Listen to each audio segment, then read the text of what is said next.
के मुख्यमंत्री अरविंद केजरीवाल को प्रवर्तन निदेशालय ने शनिवार को चौथा समन जारी किया।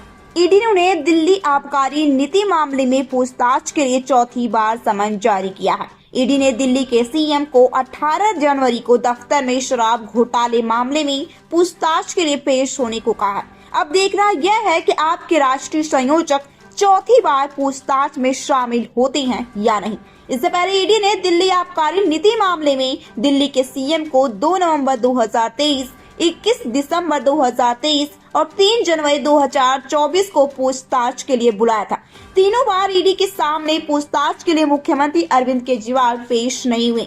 हर बार उन्होंने एक चिट्ठी जारी कर ईडी के समन का गैर कानूनी बताया और इस बात का जवाब मांगा कि आखिर उन्हें प्रवर्तन निदेशालय किस हैसियत से बुलाना चाहता है। पहले वो इस बात को स्पष्ट करे।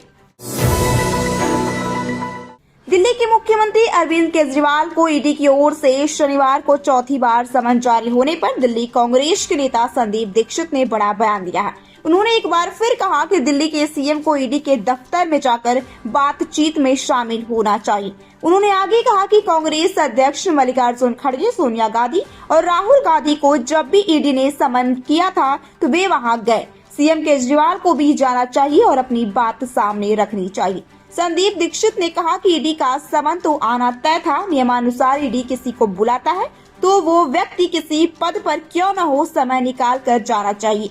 हाँ, आप नेताओं को लगता है कि सीएम अरविंद केजरीवाल को गिरफ्तार कर लिया जाएगा तो जांच एजेंसी को ऐसा नहीं करना चाहिए जब तक पुख्ता ग्राउंड न हो।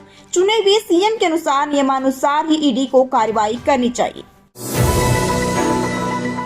एक दिन पहले आम आदमी पार्टी की ओर से राज्यसभा सदस्य चुने जाने के तत्काल बाद पूर्व दिल्ली महिला आयोग की अध्यक्ष स्वाति मालिवाल ने भारतीय जनता पार्टी पर हमला बोल दिया है। उन्होंने सांसद चुने जाने का ऐलान होने के बाद सबसे पहले बीजेपी पर हमला बोला है।